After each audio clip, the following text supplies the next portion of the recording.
Ok. À vous, M. Zeraya. Bah, allez-y. Est-ce que vous m'entendez? On vous entend très bien. Allez-y. Moi, je vous entends en tous les cas. D'accord. Allez-y. Alors, je vais allez-y, résumer en 7 points mon intervention. Les terres,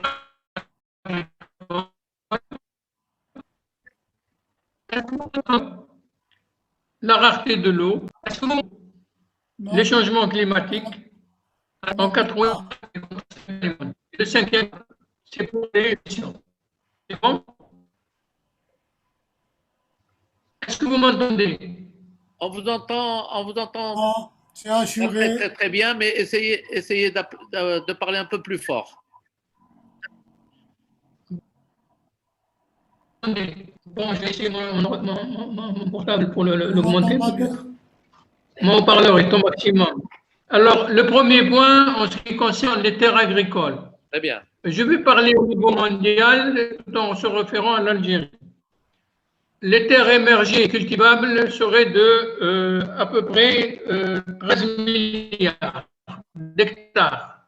Sur les 13 milliards d'hectares, sont cultivés 5 milliards d'hectares.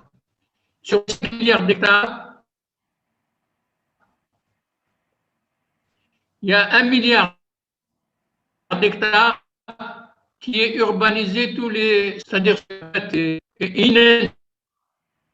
inintelligent.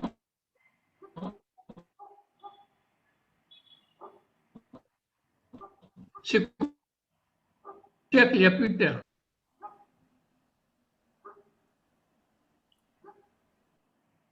Tous les centres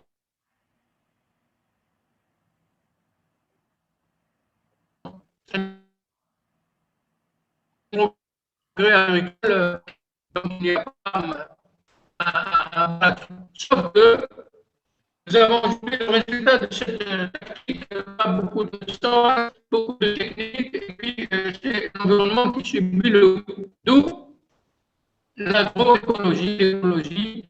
Moi, je veux l'agroécologie pour l'agriculture. L'agriculture a toujours tenu compte de l'écologie, sauf que depuis les années 70, les catastrophes environnementales ont réhabilité l'écologie au secours de ces catastrophes. Voilà un peu l'entrée avec les terres.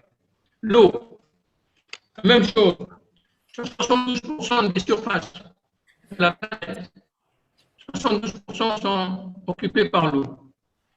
Sur cette surface de 72% de la planète,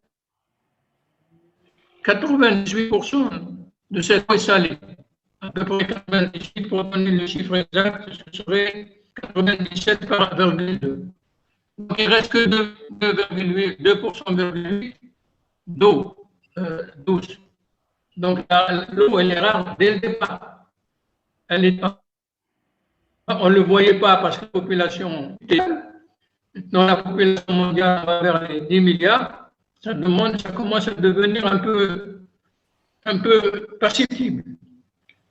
À cela, il faut ajouter les changements climatiques qui, depuis 70, est entré dans une période de changement climatique. On ne sait pas trop dans quel sens ça va, mais il y a un point sûr, c'est que la période de sécheresse devient de plus en plus longue. Monsieur Zeraya, oui. Vous m'entendez là? Oui. Est-ce que c'est possible de couper votre vidéo parce que vous avez une mauvaise connexion et donc on vous entend très mal et très assuré?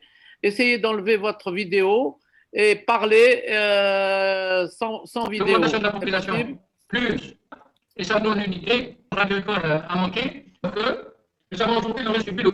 D'où l'agroécologie, sauf que depuis les années, les catastrophes ont déjà avec les terres. L'eau, 72% de cette eau est salée. Donc il ne reste que de départ. On ne le voyait pas. Ça commence à être climatique depuis 70. Ça va, mais j'arrive pas à. Apparemment, c'est un problème technique. Ça va mieux? On ne vous entend toujours pas, c'est assuré, vous avez un problème de son. Hein. Bon, j'ai coupé la vidéo. Et ce n'est pas la vidéo apparemment, mais c'est assuré, il y a un problème d'audio. Essayez encore, peut-être que ça va s'améliorer, je ne sais pas.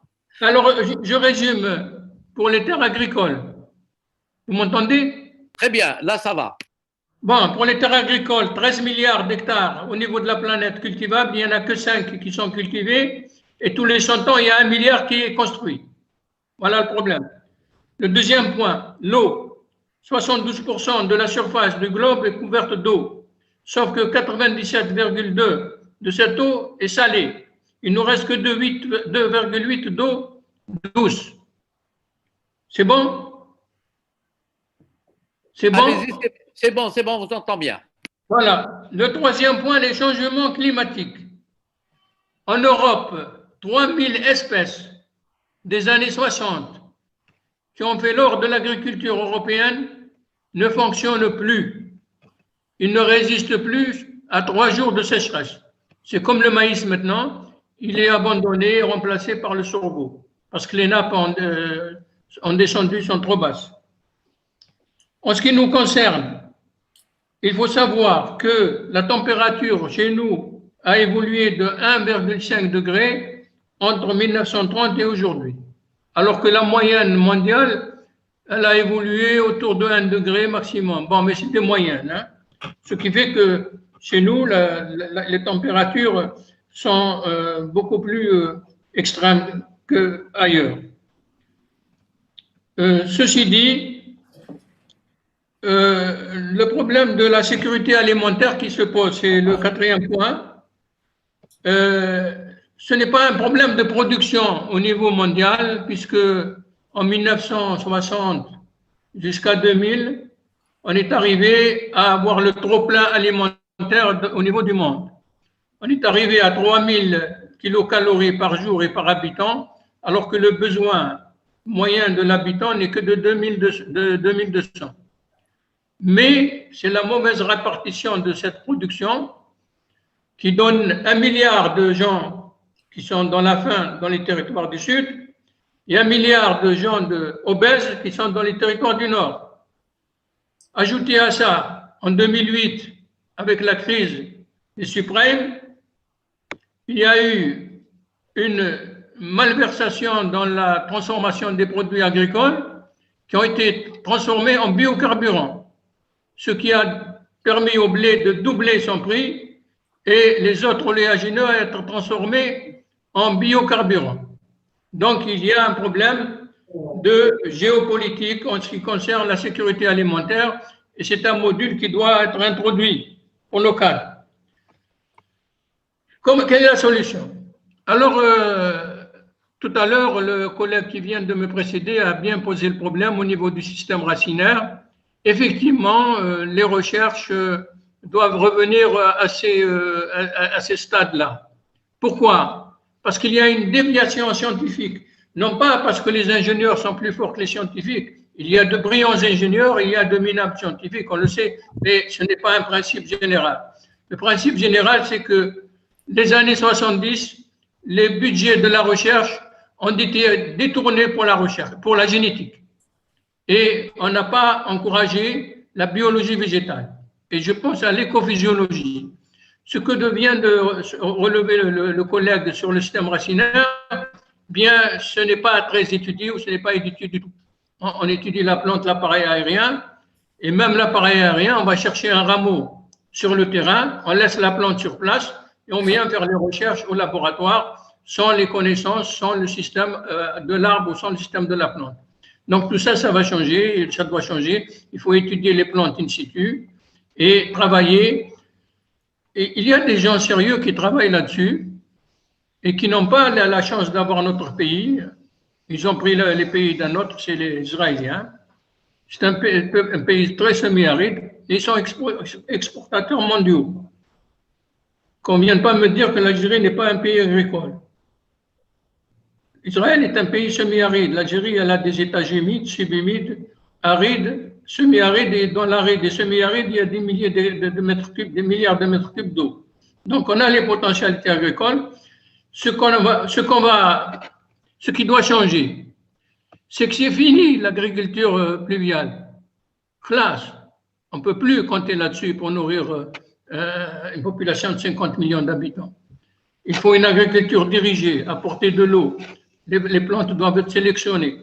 Mais je ne dis pas qu'il faut abandonner l'agriculture pluviale. Non, on la continue. Et comme nous a souligné M. le ministre Rachid Ben Aïssa un jour, il y a des années où il pleut beaucoup, où il pleut très peu, et on a de très bonnes productions de céréales, tout simplement parce que la faible pluviométrie qui est tombée au bon moment. Donc c'est ça l'objectif. Je conclus qu'il faut réhabiliter ou renforcer les modules d'écophysiologie végétale, de génétique des zones arides, pour voir les plantes résistantes à la sécheresse, les normes écologiques des produits pour la qualité, parce que nous avons ces problèmes-là. Ensuite, la connaissance des énergies renouvelables pour le dessalement des eaux salées et le traitement des eaux usées. La sécurité alimentaire et les stratégies agroalimentaires dans le monde. Et si on n'a pas ces quelques données de fond, on ne peut pas dire qu'on peut avancer. Je donne un exemple. Pour le Sahara, il y a une route qui s'appelle la transsaharienne. L'énergie solaire, on nous a dit que ce n'était pas intéressant, mais moi je maintiens, je suis un peu tenace là-dessus. On nous a dit qu'un mètre carré de panneaux voltaïques ne donne que 2,8 litres. Allez, j'accepte 2 litres. Mais s'il y a un petit restaurant, une petite auberge du Sahara qui a 1000 mètres carrés de toit, 1000 mètres carrés de toit, par 2 litres, ça fait 2000 litres par jour. 2000 litres par jour, à raison de 3 litres par personne, c'est toute une famille qui y vit, sans problème. Mais simplement, il faut avoir l'eau salée. Si l'eau salée du coin ne suffit pas, moi je suis pour un oléoduc de la mer jusqu'au Niger. Pourquoi pas aussi aider les Nigériens à boire de l'eau douce avec l'énergie solaire du Sahara que tout le monde est en train de viser et nous on ne l'utiliserait pas. Et pourquoi pas créer des fermes clés en main, des auberges qui font le tourisme touristique pour le Sahara, l'agriculture, les légumes et un peu de viande pour le restaurant et de la main-d'œuvre pour beaucoup de gens, y compris les gens d'Afrique du Sahel, qui seraient plutôt occupés à travailler sur ces points-là que de chercher à s'évader ailleurs, où il n'y a aucun espoir. Merci de votre attention. J'espère que je n'ai pas été long.